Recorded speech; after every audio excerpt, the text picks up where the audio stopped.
Hello, I'm Dr. Arthur Brodsky, Assistant Director of Scientific Content at the Cancer Research Institute. And today I'm grateful to be joined by Dr. Ryan Alexander, a CRI postdoctoral fellow at Boston Children's Hospital. Welcome, Dr. Alexander. Hi, nice to be here.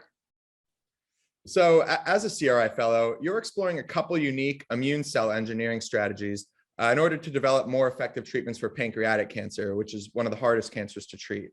And first, you're developing a new type of CAR T cell therapy.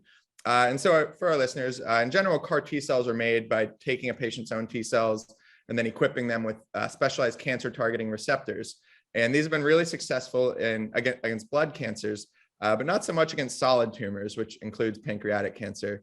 So to address this, you're using nanobody-based CAR T cells, which you call nanocars, to target proteins that are found at uniquely high levels within pancreatic tumors.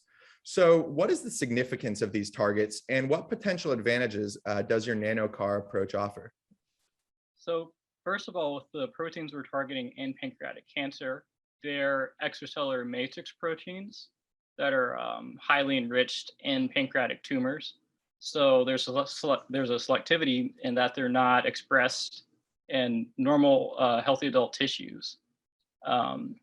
Something that's unique about pancreatic ductal adenocarcinoma, the type of cancer that I'm studying, is that it's surrounded by or encased by a very dense stroma. So stroma is connective tissue and vasculature that supports and protects the tumor.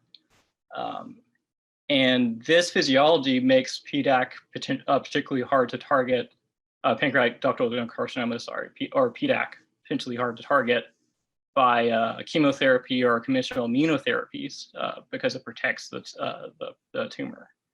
So we've developed chimeric antigen receptors that target extracellular matrix components of pancreatic cancer.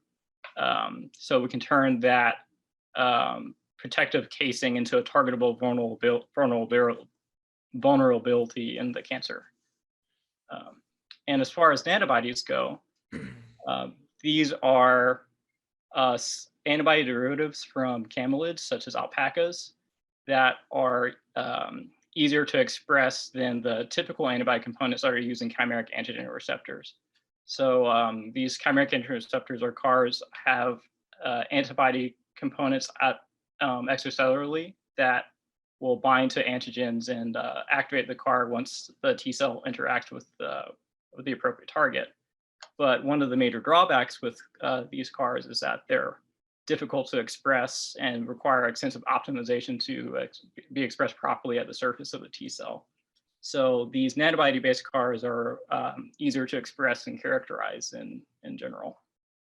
Great. And so I want to just go back to, you mentioned the extracellular matrix proteins. And I guess, so one of the reasons it's believed that the pancreatic cancer is so hard to treat is, like you mentioned, it kind of has this encasing around it that kind of, on one hand, or one of the things it does is keep the T cells out. So it sounds like your approach is kind of trying to, I guess, like to take it medieval, having like a battering ram kind of knock down like the outer fortress.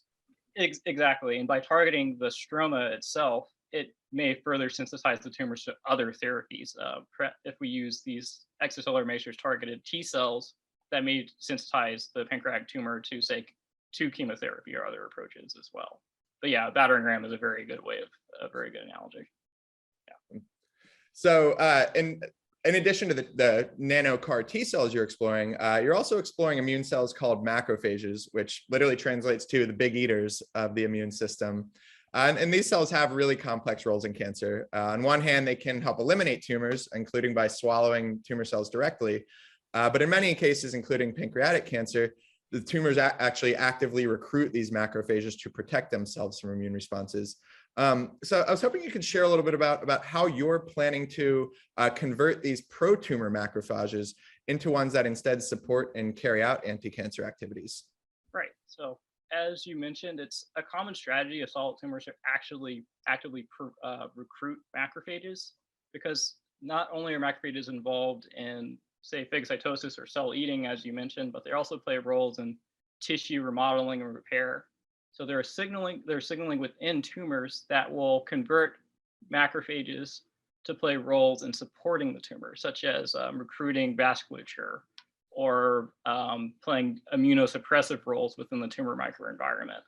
So PDAC is a prime example in that it has a rich infiltrative macrophages, but paucity of infiltrating T cells that are actively killing tumor cells.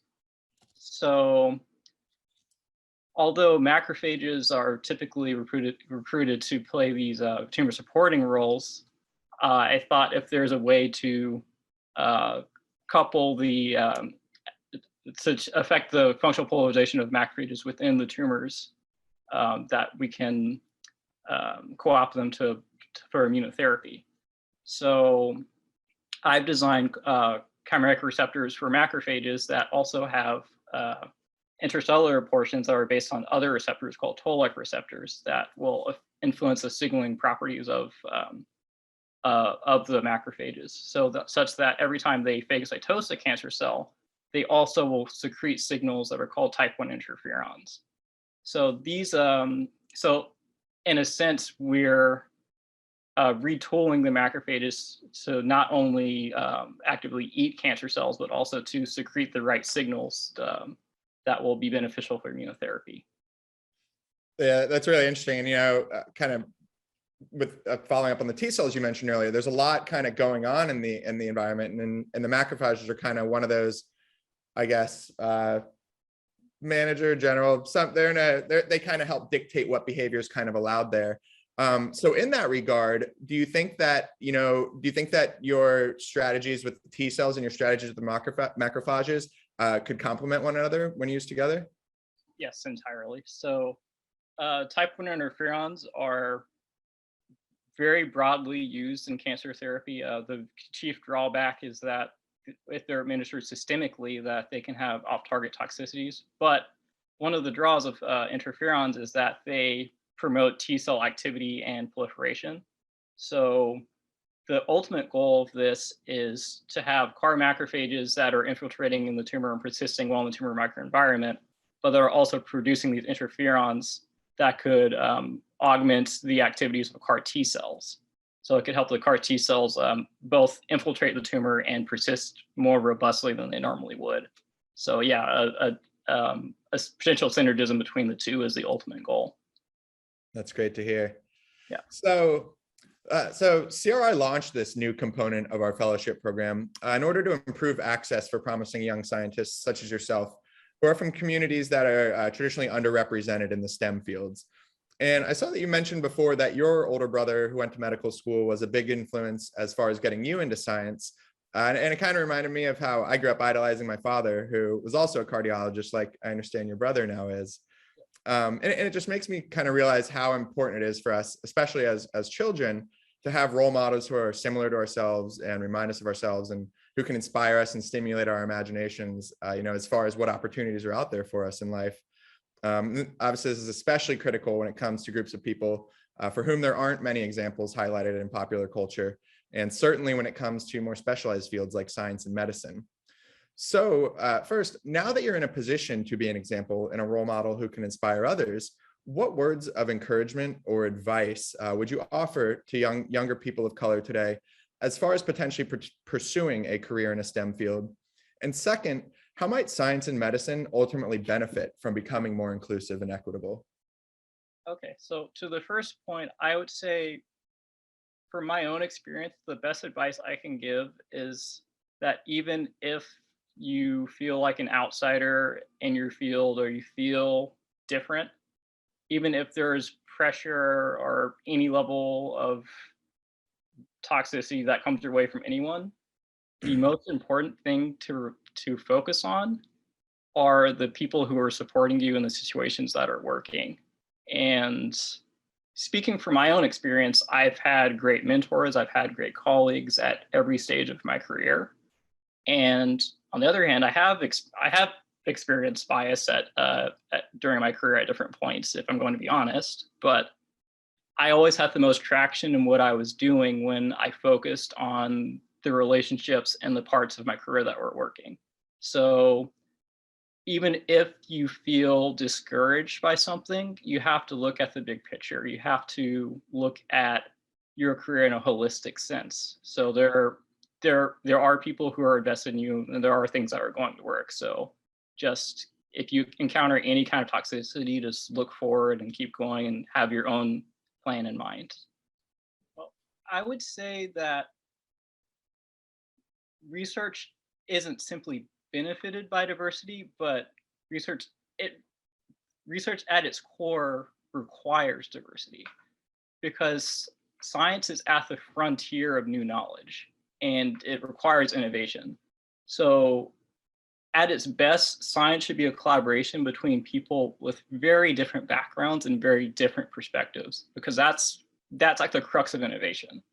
I'm fortunate now at this point in my career in the Fluke Lab to be working with an international team, and it's a multidisciplinary team, and I feel enriched by that. I feel invigorated by that, because for anything I think about, there's so many diverse perspectives on how to address them, that something that's completely non-intuitive to me is intuitive to someone else, and vice versa. So yeah, I think science is at its best when there is an environment where diverse people can communicate transparently and safely and collaborate to make new discoveries. Although that was very well put.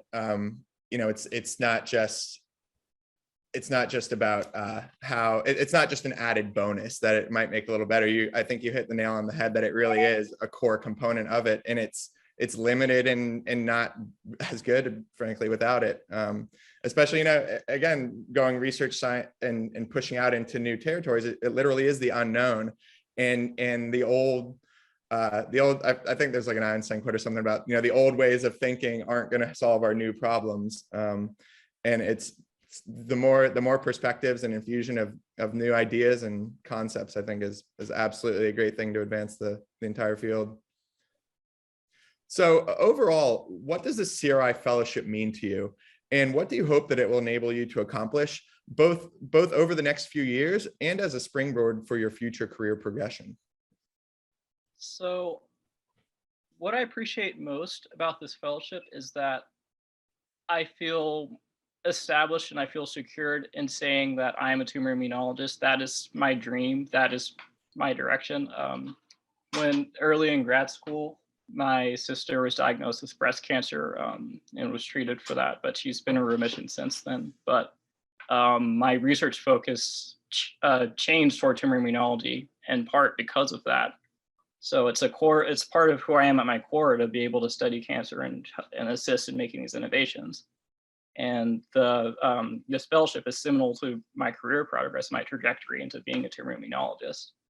I'd say my ultimate goal is to pursue an academic position, and I'd like to have I'd like to manage a research group with a focus on these chimeric receptors as well as the adaptive immune therapy modalities.